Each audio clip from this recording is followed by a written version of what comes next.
Afternoon and welcome to this meeting number 27 of the Standing Committee on Industry and Technology. I am calling this meeting to order. It's a pleasure to have all our witnesses in person and on Zoom today.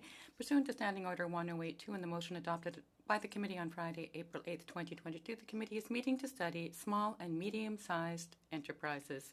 Today's meeting is taking place in a hybrid format. Pursuant to the House Order of November 25, 2021, members are attending in person in the room and remotely using the Zoom application.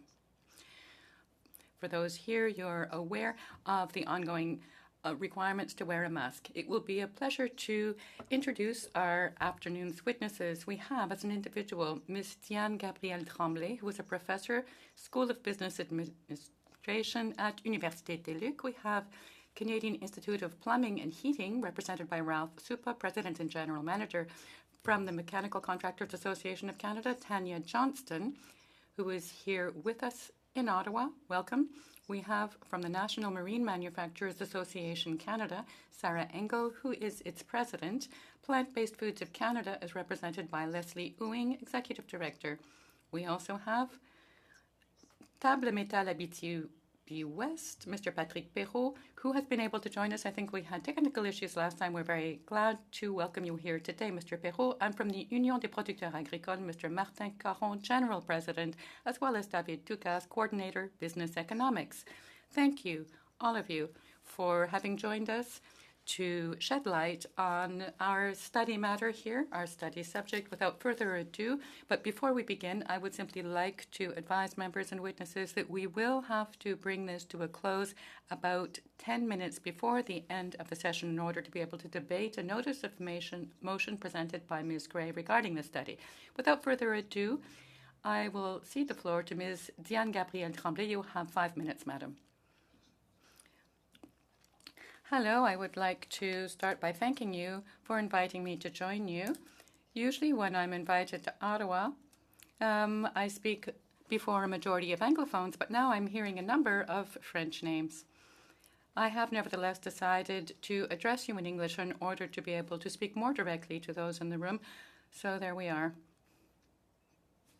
The issue of small and medium-sized businesses, challenges for productivity and for competitiveness. There's only 5 minutes, so I chose to address the issue from the point of view of human resources management, which is my field of expertise, the field in which I teach. I also teach on innovation and work organization issues. I think the present context throughout Canada, the main challenges for small and medium-sized businesses, as well as other size businesses actually, is the labor shortage. It's clearly the main issue at the moment. And to ensure creativity or innovation in businesses, obviously labor shortage is not ideal, but even just to ensure production and services, as most of us are seeing in the last few weeks and months, it is a huge challenge. So I think recruiting and retaining talent are really the key challenges in the present economic context. We know that it's particularly the case in retail, tourism, hospitality, but actually it's difficult, I think, for most firms throughout the country and throughout all sectors. There are various solutions, and we have heard of these different solutions over the last year at least. Immigration, obviously, is often put forward. Increasing female labor force is often put forward. Some provinces have pretty much reached the maximum. I think in terms of daycare, good low-cost daycare is a crucial issue. So there may be solutions there as well, but that's not the issue I'm going to address today. I actually chose to address the issue of aging workers because I think this is a huge challenge also in Canada. And it's unfortunately a part of the labor force that is neglected, and it's one of my areas of expertise. I've been working on aging workers, challenges in organizations for the last 20 years or so. I actually have a course on human resources management and age management in organizations. So I think there's clearly a huge challenge over the last couple of years particularly, but actually we could say for a good 20 years, attracting and retaining aging workers in organizations. Governments often put this idea forward, but in businesses, there's not always a follow-up on this. And I think it's actually quite challenging. A lot of literature points to a certain number of factors that are important for this. And actually, I would, let's say, put forward the idea of work-life balance in general, which is important for all age groups, but which may be more important, or at least the aging workers can put this idea forward even more, because in many cases, not all the cases obviously, but in many cases, people have enough finance to retire, and therefore it's even more important for them to put forward their requirements or desires in terms of work-life balance.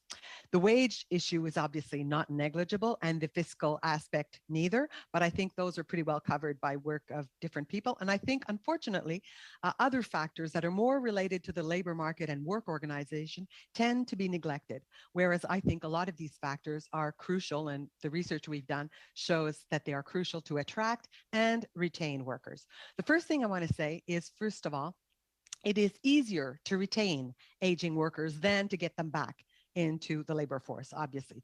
So I think it's important to work on this idea. I think firms should consider more flexible retirement options. For example, in research we've done recently, a lot of workers say they'd be interested in gradual retirement options with no obligation to leave at a given date, or possibly also contract work within organizations. Another element which is very important, and I think is not very developed in general in Canada, large firms as well as smaller ones, is flexibility in working time options. Aging workers obviously want to have more time for themselves, for leisure, for travel, or whatever, and this is often refused in organizations. It seems easier to just keep the 35 or 40-hour work week, whereas a lot of workers could be interested in 4-day work week, flexible schedules, working part-time, longer vacation time, or working part of the year eventually outside of the country, which is possible in some cases, obviously not in all cases. Firms often think that they can't offer a reduction in working time or working hours because they consider that this will reduce the number of hours.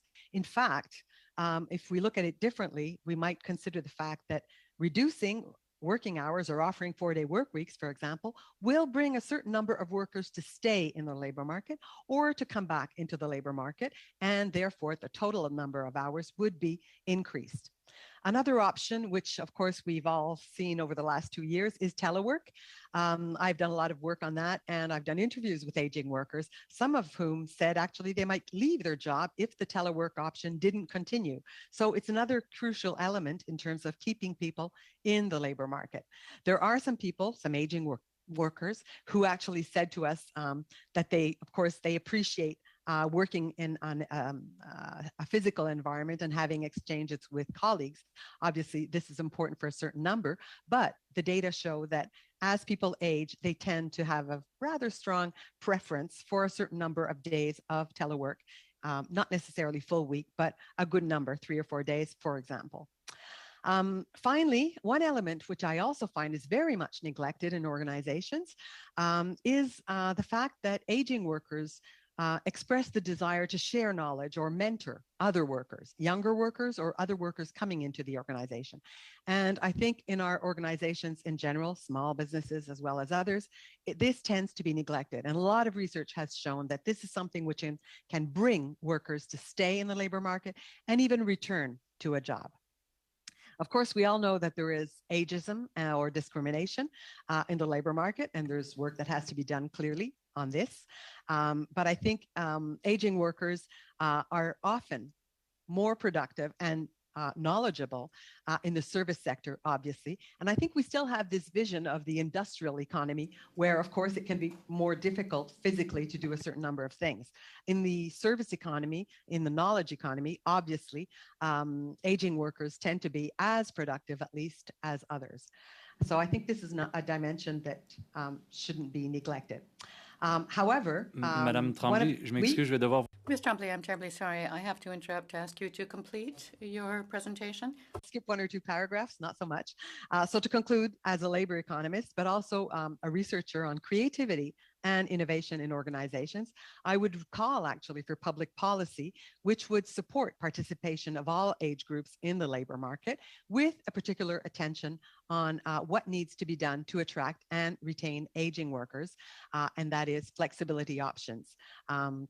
So I think what's interesting here is that, of course, I put the accent on aging workers, but this desire or request for more flexibility in work, these options are actually called for by other groups as well, that is women and youth, for different reasons. So there's no discrimination in the labor force or in your organization when you offer one or the other of these options. But clearly for aging workers, the difference is they can leave the job if they have a good retirement plan, of course. So I'll conclude on that. Thank you. And I can obviously answer questions or offer documentation to support what I was saying. Thank you.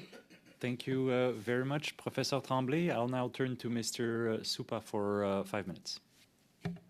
Actually, Ms. Tanya Johnston will go first, if that's okay. Of course. Good afternoon, and thank you for this opportunity. My name is Tanya Johnston, and I am the Chief Executive Officer of the Mechanical Contractors Association of Canada. MCAC is the largest trade contractor association in Canada. Our organization was established in 1895, and we have grown to represent over 1,000 companies nationwide. These businesses employ over 50,000 Canadians who provide plumbing, heating, ventilation, air conditioning, control systems, medical gases, welding, and fire suppression solutions. Primarily, they do this work in industrial, commercial, and institutional sectors, but also in large housing construction such as condominiums and apartment buildings. Our member companies are simultaneously very busy, but also struggling. This may seem like an oxymoron, but the strain being put on our sector comes from three challenges that are not easy for single business owners to address. We face major labor shortages, and the products and supply chains that our members rely on have taken a beating. My counterpart from CIPH, Ralph Supa, will speak more to the supply chain and regulatory challenges while I focus on labor. We face both a retirement challenge and a training challenge. As you may have heard, BuildForce Canada estimates 260,000 skilled tradespeople are expected to retire by 2030. In plumbing and mechanical trades, the average age is higher than that of most other trades, and we expect the problem to be even more acute in our sector. We estimate that 1 in 5 people in the plumbing and mechanical trades is preparing to retire in the next 5 years. That is especially challenging timing, given that there's an expectation that Canada will build more housing units and retrofit more buildings for better energy efficiency over the years ahead. Simply put, if we do not see increased funding for skilled trades training and promotion of the skilled trades as a career of choice, we will not have the people necessary to meet Canada's goals. We're beginning to see the cracks. Inflationary pressure is driving costs up for consumers. And when members do not have access to enough workers for a project, they will either have to pay more, driving up the costs directly, or forego their bids, which causes price increases due to less competition. Billions of dollars are being invested in energy efficiency, retrofits, and new construction over the years ahead at all levels of government. To help small businesses in our sector, we need a coordinated plan with the federal government and provincial buy-in that helps more skilled workers in trades like ours that are especially important to solving Canada's problems, building more housing, and transitioning to a low-carbon economy. With that, I will turn over to Ralph Supa. Thank you, Tanya, and thank you, members of the committee. I am Ralph Supa, the President and General Manager for the Canadian Institute of Plumbing and Heating. Our national trade organization was founded in Montreal in 1933 to provide members with the tools for success to make them more competitive in the manufacture and distribution of plumbing, heating, pipe valve and fittings, waterworks, and other mechanical products. Our members provide the supplies that Tanya's members install and service. Our 283 member companies operate more than 800 warehouse locations and showrooms across Canada, employing more than 20,000 Canadians and contributing over $9 billion to the economy each year. I want to thank the committee for taking the time to understand more deeply the challenges facing small and medium-sized enterprises in Canada. In our sector, we experienced major supply chain challenges, especially during the early stages of the pandemic. A significant portion of the work we do supports the delivery of clean, safe drinking water to places like hospitals, long-term care facilities, and of course, homes. The problems we face now are potentially more serious. They do not result from the rapid increase in demand of products, but rather from the structural problems like regulatory fragmentation that limit our members' ability to deliver goods to markets in an efficient and cost-effective manner. While we are dealing with the same supply chain challenges of other manufacturers and wholesale distributors, like overtaxed ports and expensive shipping containers, we face unique challenges that put added pressure on small businesses. The most problematic is regulatory fragmentation across provinces and municipalities. Practically, regulatory fragmentation hurts businesses, workers, and consumers. For example, rapidly advanced timelines for plumbing or heating products mean that the products do not have the time to be fully tested for efficiency, durability, and fit for given markets. We also see that tradespeople need to upgrade their skills and knowledge more quickly and with different focus in provinces, territories, and even municipalities. As two national associations involved in Canada's construction industry, CIPH and MCA Canada firmly believe that net zero buildings will not be achieved on the government's timelines without major new investments in training, incentives, and promotions to attract new workers. Doing so will help small and medium-sized businesses adapt to the rapid growth and demand we expect to see over the decades ahead. When our industry is consulted early in developing policies and incentive programs, we can achieve better results. We need departments to work closely together and to encourage alignment with provinces on adopting the National Model Building Code and national codes at the same time, and not on alternating cycles. It is concerning that different approaches are required between some provinces and territories, and even within their borders. Some municipalities are creating demand today for products that are months away from being market ready or scalable. We cannot afford the inefficiencies of the past while we chart a path to a more efficient and energy efficient future. The burdens we face now will only be amplified as more housing ICI buildings are brought online and as consumers race to upgrade their homes and businesses. We need regulatory framework that balances cost and measurable benefits using good, solid data. We need clear, manageable timelines with appropriate commitment and advance notice from governments that are making these changes. We need decisions to be made with a deep understanding of the full business and supply chain infrastructure, and that considers how each building is a contained system. Only then will our sector be able to deliver the products needed for market transformation at the right price to encourage consumer adoption. With that, I thank you for your time, and also Tanya and I will be available for questions after the session. Thank you. Thank you very much, Mr. Supa and Madame Johnston. We'll now move to Madame Engel for 5 minutes.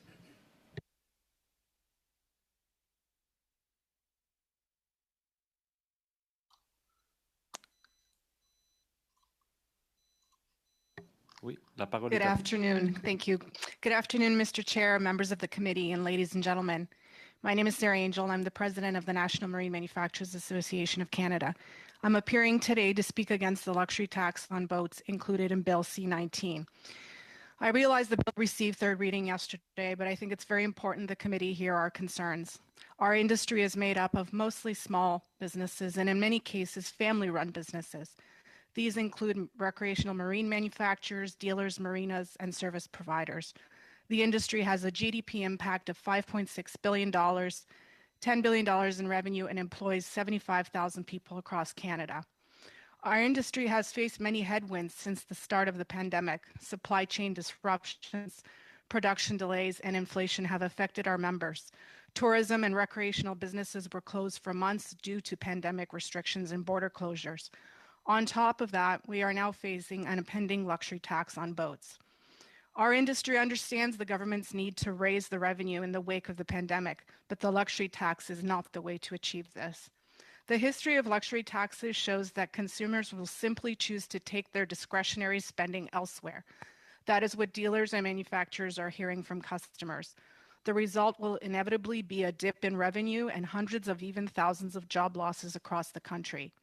According to an economic impact study by economist Dr. Jack Mintz, the proposed tax would result in a minimum 90 million decrease in revenues for boat dealers and potential job losses of at least 900 full-time equivalent employees. In short, the tax will hurt the very middle-class families that the government is trying to help. The problem with this kind of tax is that it can easily be avoided by consumers, either buying other goods or purchasing and keeping their boats abroad, for example, in Florida or Seattle. The expected drop in sales will significantly impact the bottom line of manufacturers and dealers who will then be forced to scale back their operation and staffing levels. While we saw a boom in boat sales during the pandemic, the supply chain disruption has been very difficult for our industry. And in fact, dealers are expecting a significant drop in sales due to material shortages. An Ontario-based dealer, Crates Lake Country Boats in Orillia, expects a drop of 70% in sales by the end of 2022. And that doesn't account for what will happen once the tax is in place. We can also expect a ripple effect on job losses at marinas and service shops. Fewer new boats sold means less work for the marine service industry, much of which is concentrated in rural and coastal communities. And in the early 1990s, the US introduced a similar luxury tax on boats that devastated the industry and was eventually repealed following the loss of thousands of jobs and a net revenue loss for the government. New Zealand, Italy, Norway, Turkey, Spain have all previously introduced luxury taxes on boats. In each one of these cases, the tax was ultimately repealed due to the net negative economic effects. There is no reason to think the same will not happen here. We're also troubled by the singling out of the recreational boats and not other recreational products. Boating is a cherished pastime for millions of middle-class Canadian families. In this unaffordable recreational property market, many families choose to purchase a boat as their cottage. At a time when governments are trying to attract investment and rebuild our economy, a tax that guts homegrown manufacturing and retail businesses makes no sense. Instead of supporting our industry as a vital part of Canada's recovery, this tax is picking winners and losers in outdoor recreation.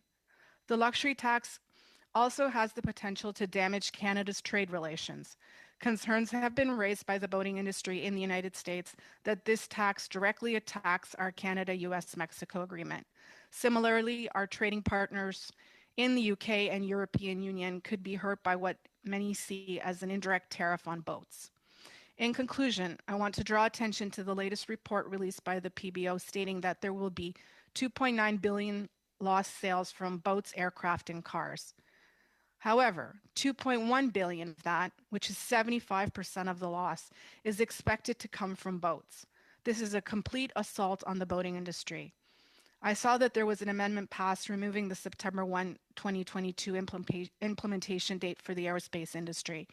If 75% of the loss is expected to come from the boating industry, it would be only logical to have a similar amendment for boats to save jobs and not decimate the industry in Canada. Thank you for the time. Merci beaucoup, Madame Angel. Thank you very much, Ms. Engel. And now the floor is to Ms. Ewing. 5 minutes, Madam. Thank you. Good afternoon, Mr. Chair and committee members. Thank you for the opportunity to speak with you today. Plant-Based Foods of Canada, a division of Food, Health and Consumer Products of Canada, is the collective voice for the companies who make and market plant-based foods. One of our greatest strengths is our unique membership, Farm to Fork, with almost 80 members spanning from manufacturers, retailers to ingredient processors. This presents enormous opportunity for collaboration and leveraging the diverse expertise of our members to make plant-based foods more accessible. Advocacy, insights, and enabling our members to grow and scale are our primary areas of focus. Working with government to address the regulatory challenges facing the industry is a key priority. Plant-based food products are growing faster than total food and beverage products, now more than a $1 billion market at retail in Canada, as measured by Nielsen IQ.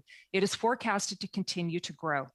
Consumers are prioritizing longer, healthier lives without preventable diseases, which leads to why health continues to be the #1 reason why consumers purchase these foods. Over 2/3 of Canadians purchase plant-based foods frequently, with 30% indicating that they plan to consume more. This all points to the potential for a thriving Canadian industry. The Government of Canada has identified plant-based proteins as an economic driver. The development of the protein supercluster, which was originally awarded $165 million to accelerate the growth, has now been refunded a share of the $750 million allocated in the recent federal budget. This is recognition of the role that this industry can play and the global opportunity for Canada. In contradiction to this, the current legislative requirements impacting plant-based foods are resulting in regulatory burden for industry. They're outdated and not keeping pace with innovation and technology, consumer demands in a global marketplace. It's challenging for those who are trying to bring innovation to market, particularly for small to mid-sized companies with limited resources and finances. Over 80% of the PBFC membership falls into this group. Unique formulations are required for products in Canada. This is particularly true for products with compositional requirements like simulated meat, which requires mandatory fortification, and dairy products where the ability to fortify is difficult and limited. Mandatory fortification with specific vitamins and minerals for simulated meat and simulated poultry is antiquated and not aligned with today's consumer and their consumption patterns. With current health and environmental concerns, consumers now want a variety of protein choices with clean, simple ingredients and do not rely solely on these products to meet their protein needs. The current regulations, which evaluate plant-based products against animal-based products, are inconsistent with how consumers are incorporating these foods into their diets and result in a long list of ingredient statements that consumers don't recognize. In the case of plant-based or non-dairy products, there are no formal regulations guiding fortification, and current interim measures are restrictive for developing products with comparable versatility to milk. A framework to permit fortification is required for plant-based foods, including non-dairy cheeses, non-dairy yogurts, beverages, and others to allow for innovation in the category. Labeling of these products is a challenge across the industry. Regulatory modernization, including labeling that makes sense and is in line with where consumers already are, needs to be addressed. Consumers are not confused by terms such as plant-based burgers or oat milk. They're already part of the vernacular as descriptors of these products. Modernization is needed to reflect innovations in the marketplace and the latest consumer demands. The use of common names like butter, cheese, meat, or milk to identify plant-based foods is prohibited in Canada, although these words describe the functionality or applicability of the food. As a result, companies are forced to find creative ways to describe the products, either through variations in spelling or using the words type, style, or beverage. The requirement for the use of common names for products whose labels clearly indicate that the product is plant-based, vegan, or vegetarian by using terms like plant milk, plant butter need to be reevaluated. Lastly, the requirement to label simulated meat and poultry products as simulated is redundant, unnecessary, and confuses the consumer, as these products clearly communicate that the product does not contain meat by using designations such as plant-based, vegan, or vegetarian. Canada is home to an incredible number of entrepreneurial startups in this space. They're pioneering new foods that are leveraging Canadian crops and creating jobs at home.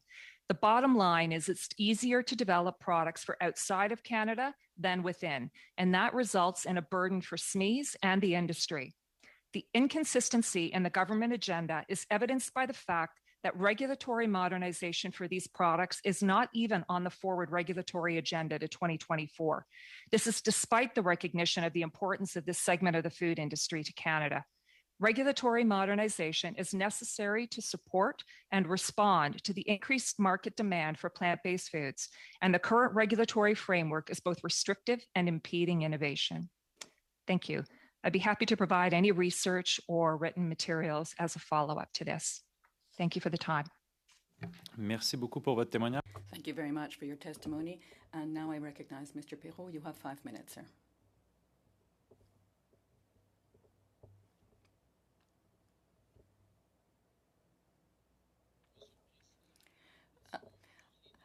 Chair, ladies and gentlemen, MPs, thank you for having me here today. Table Metal Abitibi West is a group of 7 metallurgical companies employing over 500 workers in Quebec, Abitibi, Témiscamingue.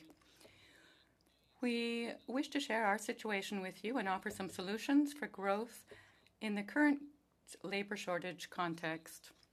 We underscore the importance of taking action quickly. As it is, labor shortages will not be solved for years to come. Now, much as elsewhere in the country, our growth is being held back by a lack of workers. Every week, we must turn down new clients because we haven't the workforce to meet the demand. Today, everyone is aware that hiring someone leads to taking someone from somewhere else, leading to rapidly increasing wages that in turn makes us less competitive. In our so-called remote region, we fear becoming a fly-in, fly-out area if we don't find solutions to attract workers and ensure that they stay with us to contribute to our local economy.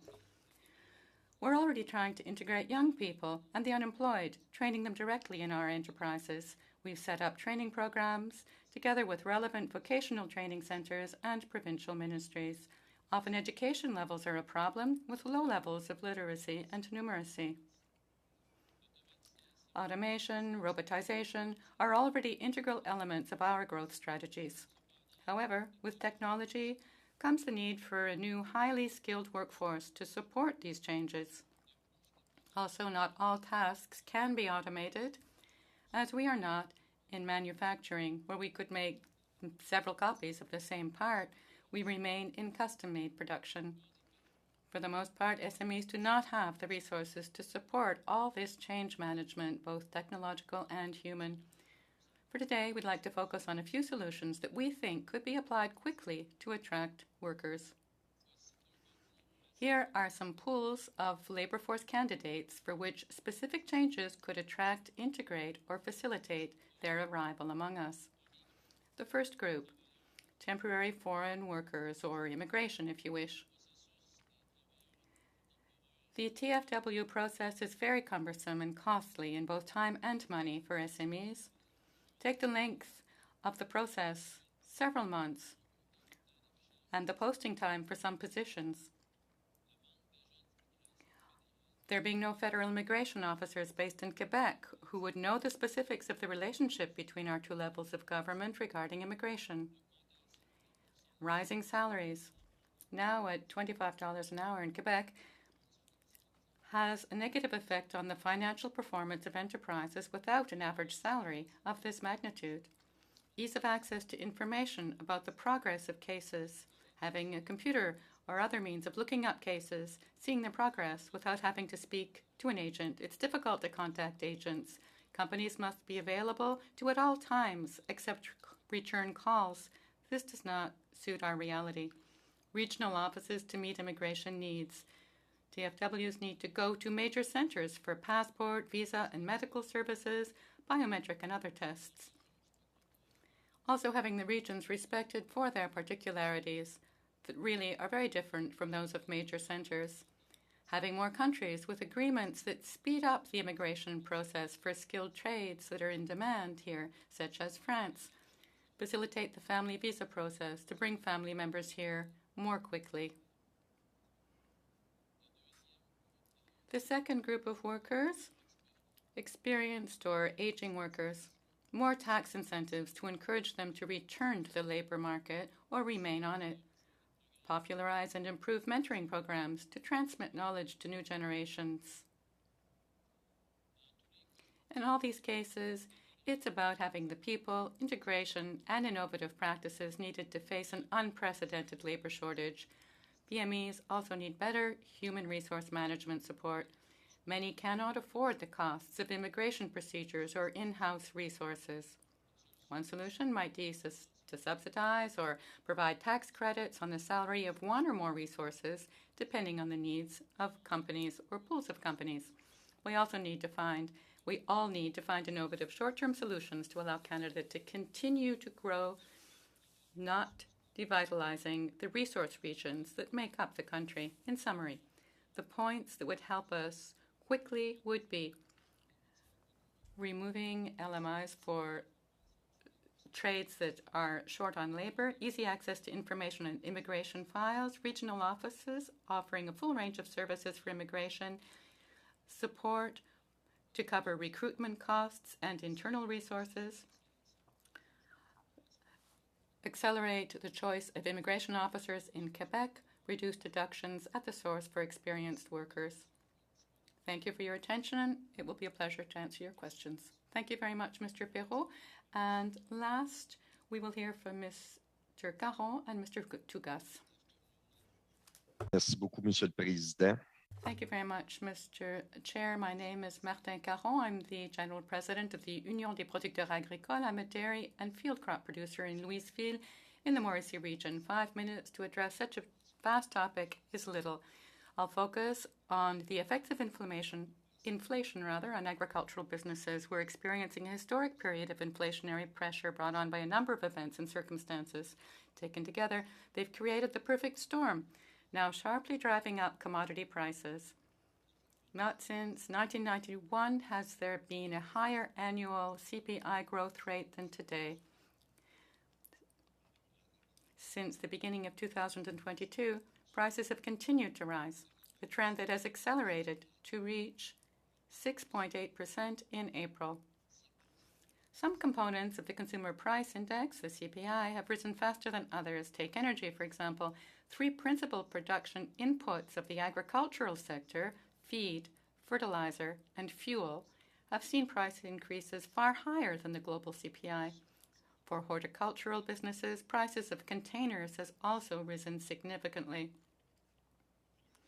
Since the fall of 2021, the average price of these inputs has risen by 50%, but the CPI only 4.8%. That being from September 2021 to April 2022. For example, I was paying about $1 a liter for tractor diesel last spring. That now costs me over $2.05 a liter. Nitrogen fertilizer that cost me $640 a ton last year now costs me $1,200. These increases represent nearly $1.5 billion in additional expenses every year for the Quebec agricultural sector and $10 billion in additional expenses for the Canadian sector as a whole. This is unprecedented. The historic increase in input pricing is putting unprecedented demand on farm businesses' cash flow, even for producers otherwise in a favorable market context. In sectors where market price has been stable, liquidity issues will quickly compound profitability issues. It's important to keep in mind that well-established agricultural businesses are not the only ones affected. With their higher debt load, startups and emerging businesses are being hit particularly hard by rising production costs. In this context, and considering the importance of agriculture for food security, the government must take action quickly, support the agricultural sector, and limit the effects of this exceptional inflation. Assistance is needed to stave off financial catastrophes at thousands of agricultural enterprises. We insist on the need for quick action. The assistance could be modeled on the Canadian Emergency Business Account, combining liquidity support, the refundable portion, with business profitability support, the non-refundable portion. The government must also optimize tools and programs already in place to make them adequately responsive to the current situation. For supply-managed production, for example, price adjustment mechanisms must be creatively reviewed to make them more flexible. Limiting the impact of rising input prices on the liquidity of companies in this sector will be important. Finally, a tax rebate on diesel fuel for the agricultural sector and private forestry would help manage the increased cost of this essential input. A fuel tax rebate would have a limited effect on the government's budget because increased energy prices already provide them with additional tax revenue. We know that one-off assistance and the measures I've mentioned won't deal with all the effects of significantly more expensive inputs, but consider that inflation will certainly have a negative effect on the productivity and profitability of our enterprises. It will also affect their ability to invest in new technologies, especially those needed to cope with climate change. Moreover, inflation is occurring in the context of labor shortages that already have a negative effect on farm competitiveness. The one-off assistance and other measures that we request will help mitigate financial impact on agricultural businesses now being called on to deal with historic price increases while securing the food supply of Canadians. Thank you. Thank you very much, Mr. Caron. We will begin, and I'd like to tell the members that we will have time for 2 rounds. So, Mr. Cram, for 6 minutes. Mr. Chair, and thank you to all the witnesses for joining us today. Ms. Angel from the National Marine Manufacturers Association, you spoke about the luxury tax on boats. So at first glance, one might think that if someone can afford a $250,000 boat, then someone can also easily afford the 10% luxury tax on that boat, and it might not be worth their time or effort or energy to try to avoid paying the tax. And so I was wondering if you could elaborate a bit on what consumers will do to avoid paying this tax. Thank you for the question. You're absolutely right. You know, the view is that they can afford it, and that's discretionary money. But what we're seeing is that they're choosing to take their discretionary money elsewhere.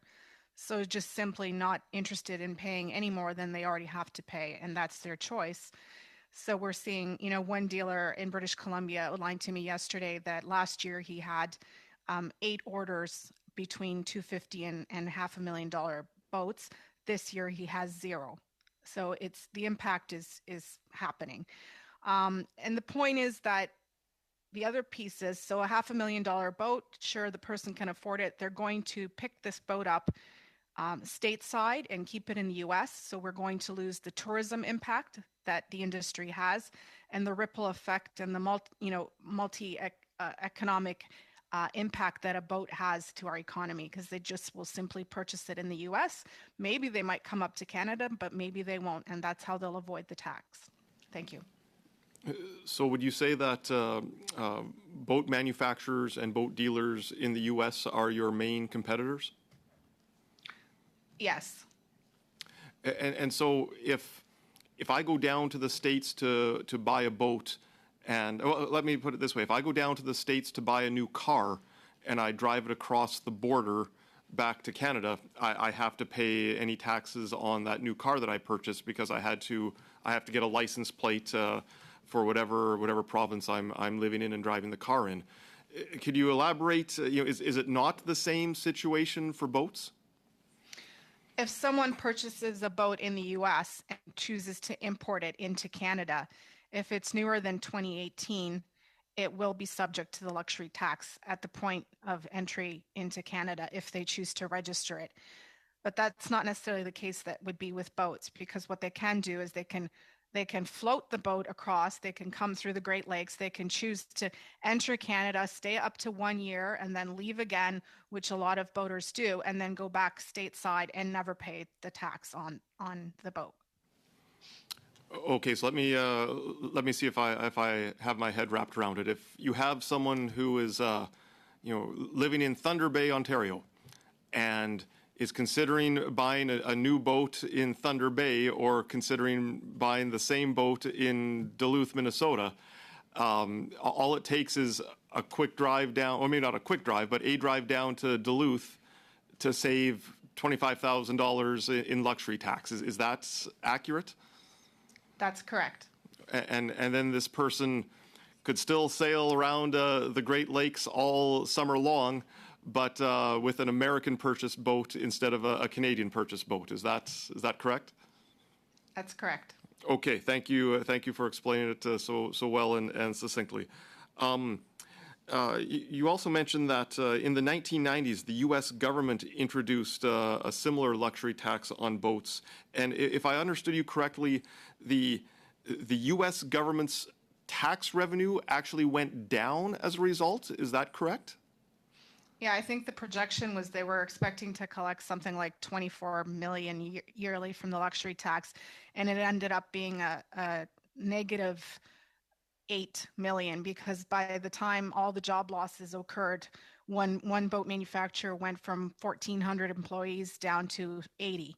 So now you have the ripple effect that the tax is not being collected on the sales. The luxury tax is not being collected on the sales, and now we have a huge unemployment issue in the U.S. economy, which is requiring employment insurance being paid to all those that lost their jobs. So all of these workers in the industry who used to be paying income tax to the government are no longer paying that income tax, and the new luxury tax is not making up for the shortfall. Is that correct? That's what happened. Okay. And it was the same case in several other countries as well? Is that what I heard in your opening statement? Yeah, there were Norway, Italy, New Zealand. There's a number of countries that attempted it to gain additional revenue to the government. In all the cases, after 12, 18, 24 months, they realized they were destroying their local manufacturing and the boating industry and the economy, and everything. All of it was repealed everywhere. And it was repealed everywhere because in all of those cases, it generated negative tax dollars for the government. Is that correct? That's the study that we have. Yes, that's correct. Okay, thank you. And do I have time for one more question, Mr. Quick one. Okay, and you also touched on the international trade agreements. If I understood you correctly, it would be this tax would be a violation of our commitments under the new NAFTA agreement. Could you elaborate a little bit on why that would be? Well, it's inadvertently a tariff. So to be honest, as much as we're doing our best to protect Canadian manufacturing, about 80% of the boats that are sold in Canada are made in the United States. So if we're going to say we have free trade between our countries and we're imposing a luxury tax on boats that are manufactured in the U.S., it's quasi a tariff. And similarly between the UK and the European Union, any vessels that are imported from those regions are subject to the luxury tax, which kind of defies our trade agreements with those three countries. Thank you very much. We'll now move to Mr. Dong for 6 minutes. Thank you very much, Chair. And I want to thank all the witnesses for coming today. Very, very interesting topics. I'm a fisherman. I have a very small fishing boat. So I have particular interest in boats and boating industry, actually. So and I was listening to the conversation. Just help me out here, Ms. Angel. Do you have a number of total boats sold in the last or pre-pandemic, let's say, annually for any boats that's value over 200,000? Give me a figure, a ballpark figure. It's I'll have to look that up for you and provide you an exact number. Okay. It's about 15 to 20% of the industry is vessels above $250,000. Okay. Could you provide that number to the committee later on? Thank you. Will do. And I was listening to the comparison. Can you tell us what's the tax in buying a boat in Minnesota? I used the example that my colleague just used. What's the state tax there? I'm not sure what the state tax is in Minnesota, but it's state by state. There would be whatever the sales tax. I just did a quick Google. It's 6.8%, and it's 6% in Florida, right? So for a $200,000 boat, and with the exchange rate, let's say at 0.8%, so that's $160,000 U.S. dollar, 6.8% tax. That's just over $10,000. But a boat owner to buy the same quality boat or same value boat in Ontario today, paying 13% tax, it's about $20,000 U.S. And in comparison, buying a boat in Florida at 6%, that's $9,600 U.S. So you can see my point that there is already a significant saving taxes for anyone to buy a boat without talking about luxury tax that's proposed in this current budget. So my question is, what's the incentive for Canadian boat clients to buy a boat in Ontario right now without the luxury tax if you think that this tax is going to affect their choice of location in terms of buying a boat? What's the incentive for them to buy a boat right now in Canada? Well, I think it's a matter of convenience as well. It obviously is a little more complicated if you choose to purchase a boat in the U.S., in Florida, or anywhere to bring it here. But I think what the luxury tax will do is will prompt people to deal with that inconvenience to save a significant amount of money if it's 6 or 13%, but now all of a sudden it's an additional 10%. Plus, there is HST being added to the luxury tax. So I think the incentive is, the more there is to save, the more they're willing to be inconvenienced to go to the U.S. And by the way, in the States, they have a cap on tax at $18,000 U.S., which means that boats over $300,000, they'd be paying the same amount of tax. So I'm just saying that, for the small percentage that you mentioned, 15 to 20%, and for those boats at over $500,000, there's a greater incentive right now, not talking about luxury tax, to buy that boat in Florida because they cap at 18,000. So I just want your thoughts on this. Do you think luxury tax will really have a huge impact on the sales of luxury boats in Canada? I do. Okay. There are many, many dealers around this country who have 80% of their product that they sell is above $250,000 from BC to Ontario, Quebec. And they are all hearing from their customers, repeat or new customers, who have clearly said, cancel my order if the luxury tax comes in. So it's been dragging for a little while because we've been waiting for it to be implemented. So many orders have been already canceled, not even with the luxury tax in place. And add the supply chain disruption, some dealers are going to have to start laying off people, before the luxury tax comes in because they don't have any supply and the luxury tax is being put on top. So I do feel that's great. I look forward to the information you're going to offer to the committee on the sales of boats, as well. If you can just do a sort of a modeling, how much the gas money cost will be from, Minnesota to Ontario, let's say, to Thunder Bay. How much will that cost? Just give us some idea, including that travel cost there. That'd be very helpful.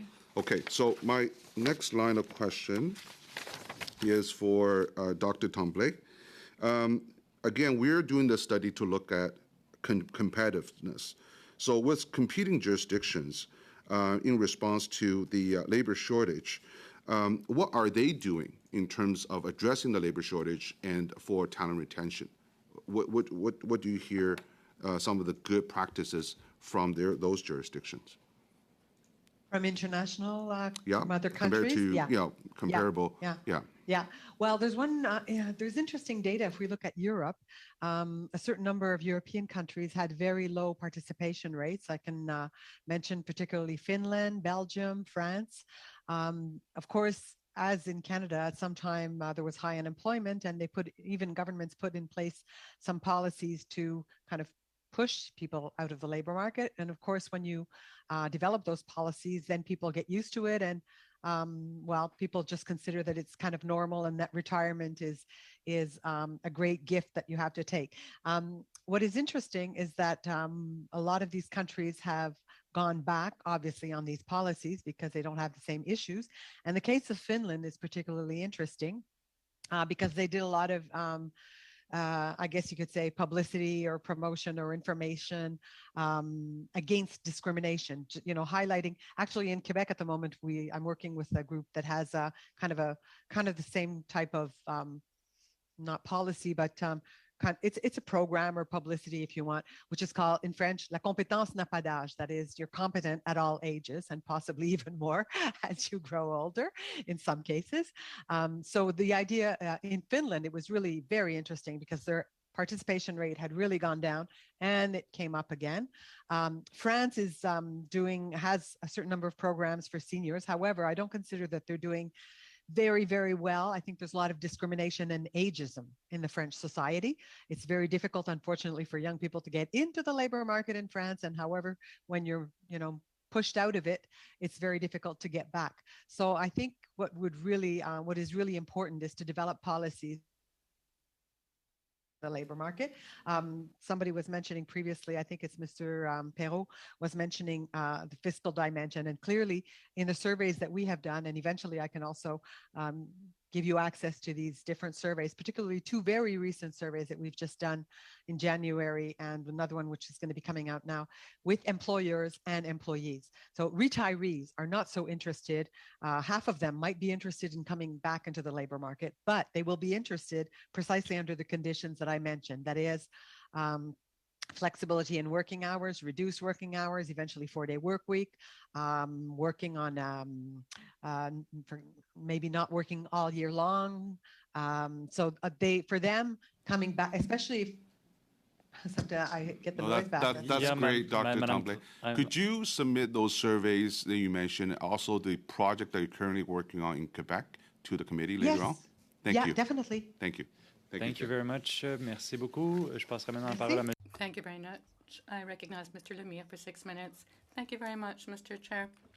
You know, when I tabled the motion to ensure that we would address the matter of labor shortages, I did so because La Table Métal Abitibi West had spoken to me about it. So I congratulate Mr. Perrault and the enterprises that got together. They're in the same sector, and rather than just competing, they got together to look for solutions. They're very active over there in Abitibi, and I've met most of their plants. I can tell you they are really finding solutions. But in Abitibi West, it's not that easy to find the right solution. So thank you, Mr. Perrault, for the clear suggestions you've given us today.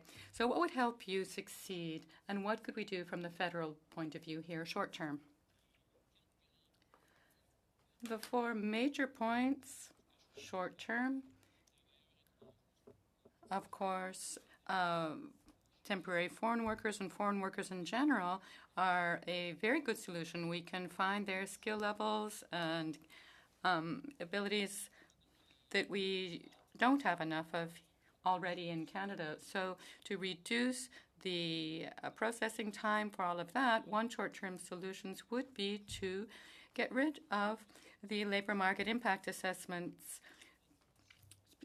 provide some conditions, of course, not open the door to everyone, but at least for some of the métiers that would be under special consideration, some of the trades.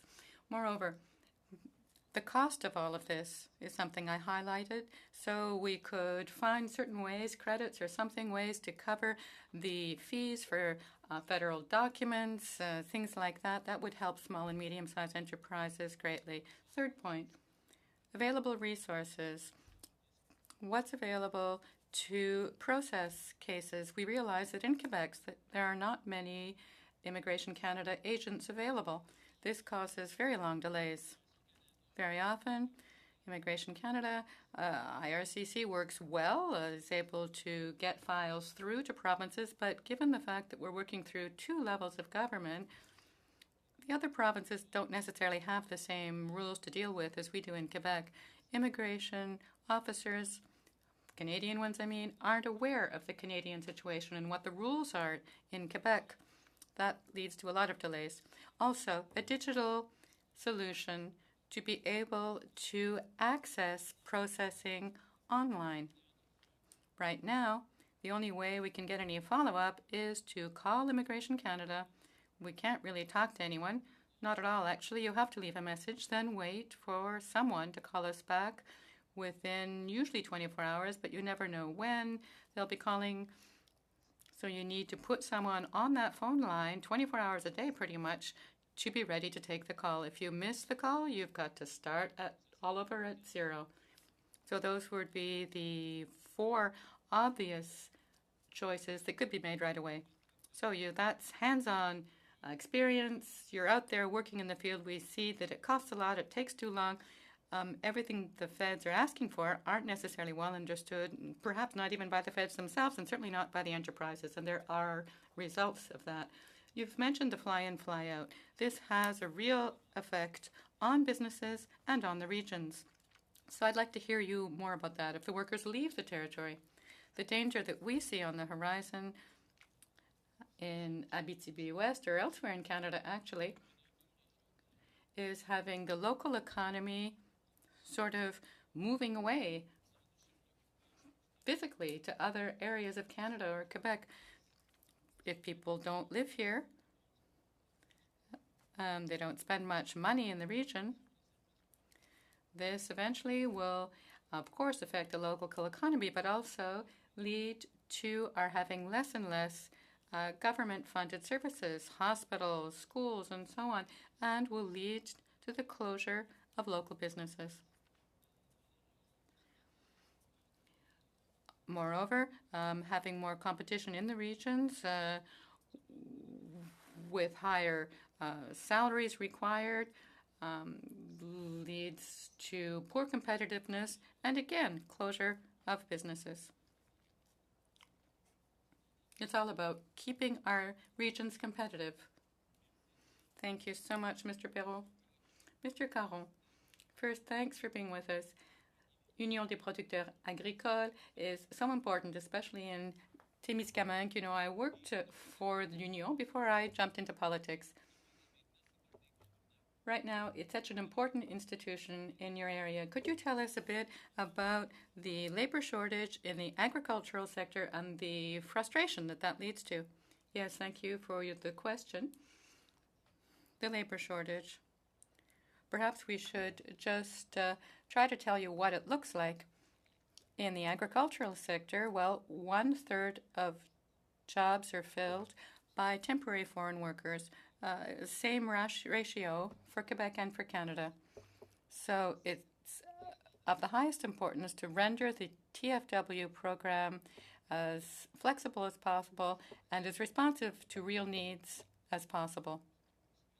We need to continue to work on that. Same thing for the LMIAs, the labor market impact assessments, have things that hold for 4 or 5 years. We at l'Union des producteurs agricoles are looking for ways to be as productive as possible. I mean, that's what you hope from your farmers. So we're asking the same of our governments. Certainly essential given the challenges we're all facing together. Thank you very much. Thank you, Mr. Lemire, for your discipline as well, respecting the clock, always appreciated. And now to Mr. Massé. For our witnesses, I'm going to go back to the luxury tax issue because we haven't had a lot of discussion on it. I don't like the luxury tax personally. It's a regressive tax, similar to GST, HST. It also, I think, it blinds people to purchasing issues because they get more emotional on it. But what I would like to know is how many orders have been canceled, and then what dealers are doing in terms of, I guess, down payments. Are they keeping the down payments on those purchases, or are they taking the down payments from consumers that we're going to purchase? You're identifying that there's been a lot of cancellation, so I'd like to know that because that's part of the consumer issues I've been dealing with. I think it's probably a mix of things.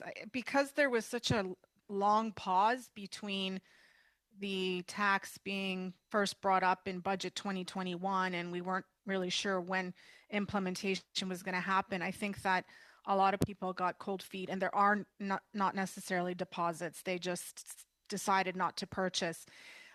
Orders that were placed prior to December 2021 are protected.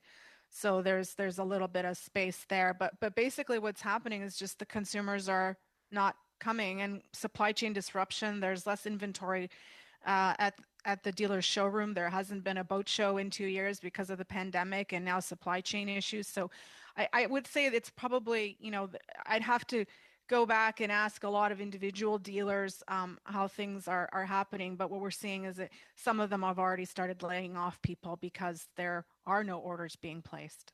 Yeah, no, and that's a fair answer, and I don't want you to do that because that's just more work. I guess my point being in all of this is who's really affected is usually students and employees at the base level, because the consumers that are affected by this will either make other decisions, whether rational or irrational, because often I'm right here by the border, and you can try to go over there and think you're going to get a deal, and it won't turn out to be the deal that you want, and you have warranty issues and all kinds of different problems that are unimaginable, and really can do yourself more harm than good just because of spite. And then you have dealer owners who will either reap in the sales if there was down payments done, and there's no really cost for them for there. And but what you do is have a slowing of sales, and younger people, and I guess those that are on the shop floor and so forth are the ones that really feel the hit on all of this. So I just wanted to raise that point because this issue has got a lot of attention, and I just don't think it's good. But I'll now I can move to Mr. Caron with regards to the temporary foreign workers. My area also too has a lot of temporary foreign workers, and there's serious problems with the industry with regards to housing, abuse, and worker treatment. So how do you if you want to have extensions of contracts and agreements? How do you deal with that? Because I've seen it at the front door here so many times, especially with Mexican, Jamaican, and other temporary foreign workers that have been subjected to poor conditions during COVID. Even prior to that, there's been well-documented cases of abuse. What's the industry willing to do to increase its protection of workers? Because there's clearly a need for workers because the industry doesn't pay a wage where Canadians want to participate, and then there's also some skilled advantage that we get too. So there's a balance in all this. So what's the industry willing to do to step up its game?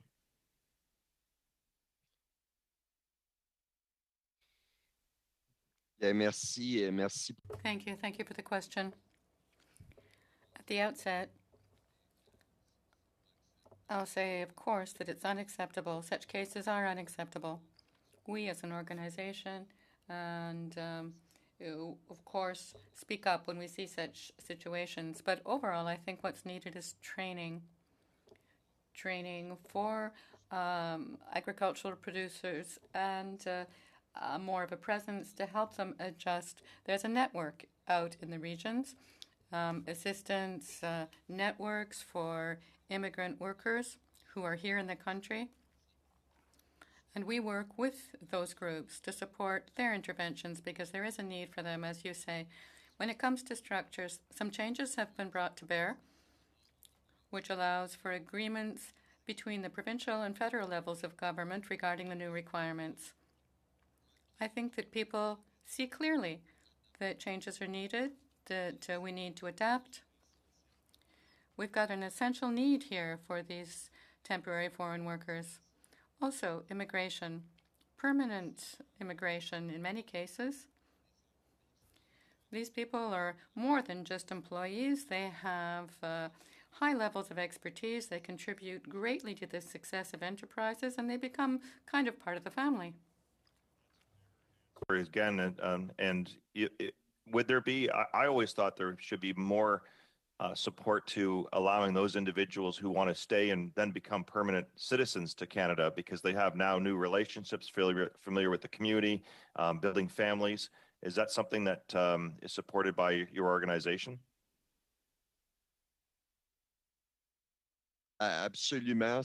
Absolutely. Yes, indeed.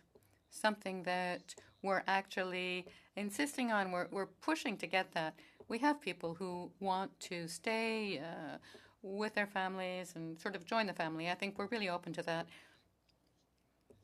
However, these people need to be respected, just as we respect our employees here in Canada. And thank you to the witnesses. Merci beaucoup. Alors, Thank you very much. I now recognize Ms. Gray for 5 minutes.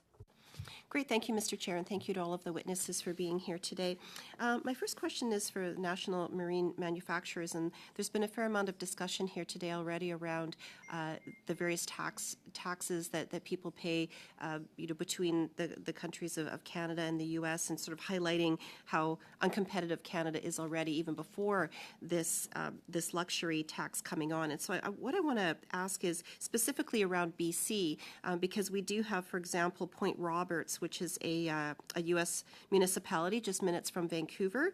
And I've heard concerns that with the luxury tax that Canadians can buy a boat in the U.S. literally just across the border, keep it there in Point Roberts Marina, so they don't have to pay the luxury tax. And if we look at BC, you're at 7% PST. It could be up to 12% for boats, depending on who sells it. You've got 5% GST, so you're at an average of at least 10% already before the luxury tax. And so, does this all just really simply make us less competitive? This study is about competitiveness. And so have I laid that out correctly? And does this just really make us even less competitive? Yeah, thank you for the question. Absolutely. That's what we've been trying to say all along. We are less competitive. It costs more here. Exchange rate, because most of the boats are built in the U.S. And now on top of the 12-13%, we're going to add another 10 and just destroy the local manufacturing, destroy local coastal community businesses, dealers in British Columbia that are selling, 80 to 90% of the boats they're selling are above $250,000. And again, great for those who can afford them. I'm not here to defend the rich yacht owner. I'm here to defend the middle class Canadian who gets up in the morning and services that $1 million boat. There's going to be less of them in our coastal communities, and those are the jobs that will suffer on top of the competitive issue. Great, thank you very much for that. I'd like to go now to the Canadian Institute of Plumbing and Heating. And in your opening testimony, one of the things that was mentioned was you called it regulatory fragmentation across provinces and municipalities. And so I'm presuming that refers to interprovincial trade barriers. And so I was wondering if you could just expand on that a little bit more. We do know that Canada has this, Canadian Free Trade Agreement between provinces that is supposedly being worked on, but we don't really, hear of concrete updates. We hear of red seal certifications where people can't work easily interprovincially. So I'm wondering if you can just maybe expand on that a little bit and what opportunities there are and how right now we are uncompetitive perhaps. So I'll deal with the regulatory question and I'll then defer to Tanya on the red seal question. We were part of the Canadian Free Trade Agreement in terms of provincial jurisdictions. For example, the 2020 National Plumbing Code was just released this year. And prior to that, each province was not adopting it at the same time. But under this new auspices of the Canadian Free Trade Agreement, each province will be supposedly adopting it within a 24-month window. And then when the 2025 code cycle comes out, it will be adopted within an 18-month window. The challenge we have right now is not everybody is on the same page. It's further compounded when you have municipalities in major cities like the city of Vancouver and the city of Toronto creating regulations that sometimes differ from the provincial guidelines, which makes it more complicated for manufacturers to know what products to ship into what jurisdiction. And then if you're a wholesale distributor, then you have to carry dual inventory to make sure you meet that demand. That's the issue when we talk about fragmentation. We're not in sync. We'd like to see more engagement of industry when government develops these types of policies, because we want to bring some practical solutions that not only keeps our businesses afloat and competitive, but also to ensure we're meeting proper guidelines as we go across the country. And in terms of the Red Seal, I know Tanya's been working closely with that, and I'm sure she can address that for you as well. Can I just interject just really quickly before we do that? Yes. So are you saying that there should be more consultation with industry? Yes. Thank you. So we'll go to your other member to just quickly talk about Red Seal. Okay, thanks, Ralph.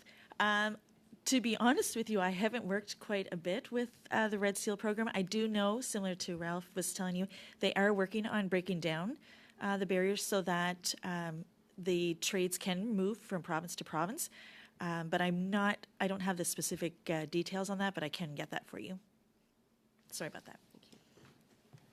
I'll just weigh in very quickly to leave this question with some semblance here. Our goal is to create some labor mobility. So if I'm a mechanical contractor doing business in Quebec, as an example, and my workers' jobs dry up a little bit, my credentials should be recognized in British Columbia, as an example, with the same skill sets. We're trying to work towards that. We're not there yet, but we're trying to get all the provinces on the same page to recognize apprenticeships, journey people as well, to recognize their credentials across the country. And in fact, it's even a north-south situation. We should be able to recognize Canadians going into the States and Americans coming to Canada with the same credentials. Thank you very much, Mr. Supa. We'll move to Madame Lapointe for 5 minutes. Thank you, Mr. Chair. I have a question for Dr. Tremblay. In your opening remarks, you mentioned the need to have public policy support the participation in the labor market of all age levels. In order to keep people at work, should flexibility be enacted, be embedded in the laws? What do we actually need, tangibly speaking? What do we really need in the bills, in our legislation? Well, European countries are more involved when it comes to work time. France, for example, has been working a lot on adjusting work times, working hours, Belgium and Sweden as well. So there might be incentives. Canada has offered a bit of programming. There is a split shift or shared work program at the federal level, but mostly to avoid laying people off. Quebec has a few such projects which aim to keep people in their jobs. But I think that the state's role is not necessarily to stand in for organizations and enterprises, but to offer incentives. Yes, aging workers are discriminated against. That we see clearly. They have trouble getting a job. People I work with now are organizations that support elder workers return to the labor market. Some of them are, 45 years and up. That's their clientele. That's a little young to think of yourself as old. But anyway, most of them are working with the 65 to 70-year-old clients. Unfortunately, we don't employ as many older people as do the US and Japan, for example. So from 60 to 65, 65 to 70, especially given the high level of inflation, inflationary pressure, and labor shortages that so many employers are speaking of, any help for those age groups will be useful. I have another question, I'm sorry. Yes, of course. Johnston. As part of your organization's pre-budget submission in 2021, you recommended the federal government invest in promoting skilled trades and specifically providing training opportunities in skilled trades for newcomers to Canada, women, Indigenous peoples, and other marginalized communities. In terms of competing with big organizations for a small pool of skilled employees, what does that look like for small and medium-sized enterprises? Thank you for your question. So it is actually quite difficult for a small, medium-sized business to keep employees or the skilled trade force on fully employed at all times. But right now we're in a situation where they're very busy with work, and so they've been able to maintain those employees. But in times of low employment or low construction, it is difficult for them to keep those employees on. With regards to the investment that we've seen from the 2019 and 2020 budgets, it's a start. There's $47 million that was just contributed to Canadian Apprenticeship Forum, the Canadian Construction Association, that will be doing lots of training and apprenticeship training and bringing on hiring new apprentices. But that's just a start, and it doesn't actually take a look at the mechanical contracting trade and its importance in achieving the net zero economy. And I'd be interested in hearing your thoughts on Professor Tremblay pointing out aging workers are keen to mentor. And could your industry offer aging workers mentoring opportunities? I mean, could we transition them to knowledge jobs with fewer physical demands and more flexibility? Absolutely. As she's been speaking today, I've thought that is one person that I'm going to have to reach out to. Mentorship is very important in our trade.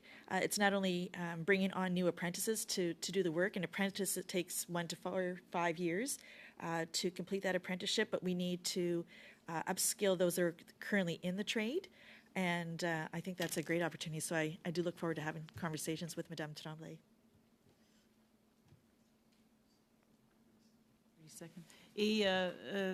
Dr. Tremblay, j'aimerais vous... Dr. Tremblay, I would like to put the same questions to you. How is the labor shortage in general, but especially of skilled labor force, affecting small businesses?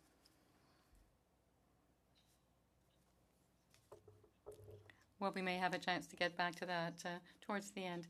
Now, I give the floor to Mr. Lemire, 2 minutes. Thank you, Mr. Chair.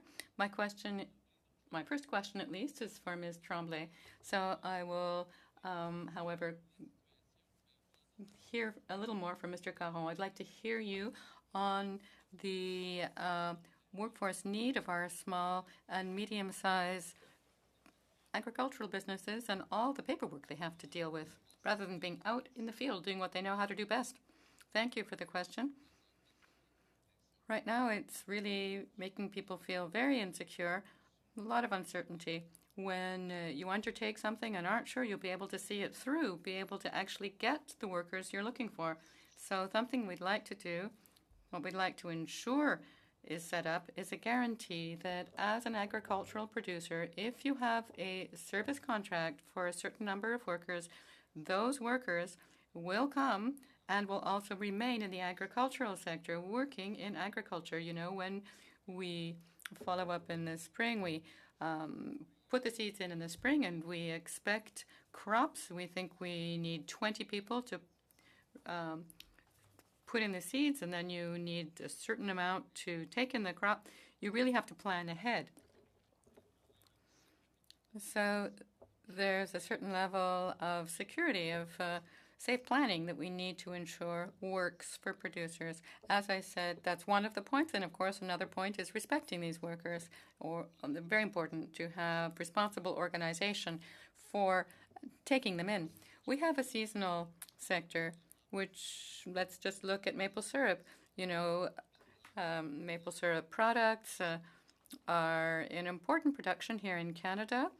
We produce 70% of maple sugar products, speaking worldwide, and we need temporary foreign workers to help us out with that. These workers can also help with vegetable gardening and so on and so forth while they're with us. You need some flexibility. We need to ensure that everyone understands that this isn't something that we need to plan over a couple of years. We hear the tendency for the government to say that, oh, yeah, sure, we're working through 2030.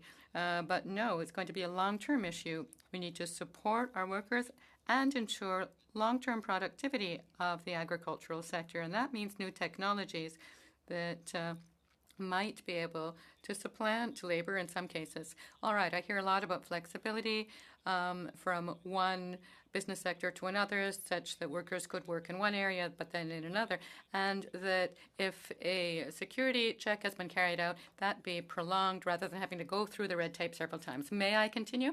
Yes, I'm feeling generous. Go ahead. Thank you so much, and thank you for your generosity, sir.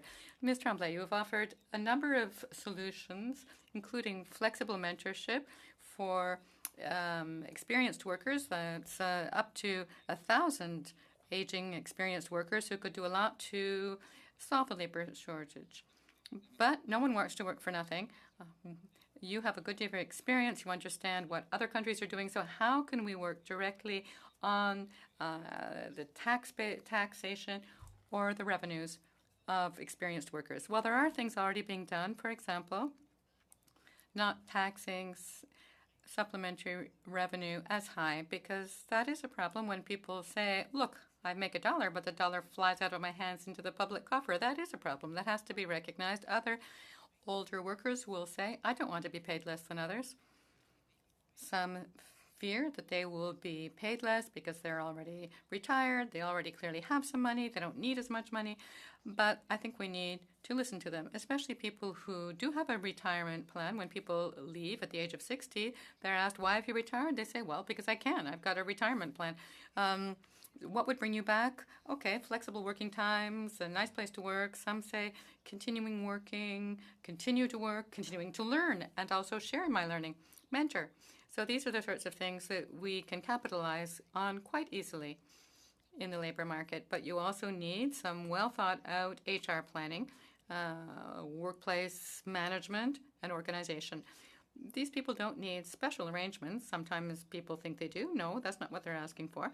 But they do want to be able to, of course, take advantage of the last years of their lives for other activities besides work. So you need flexibility.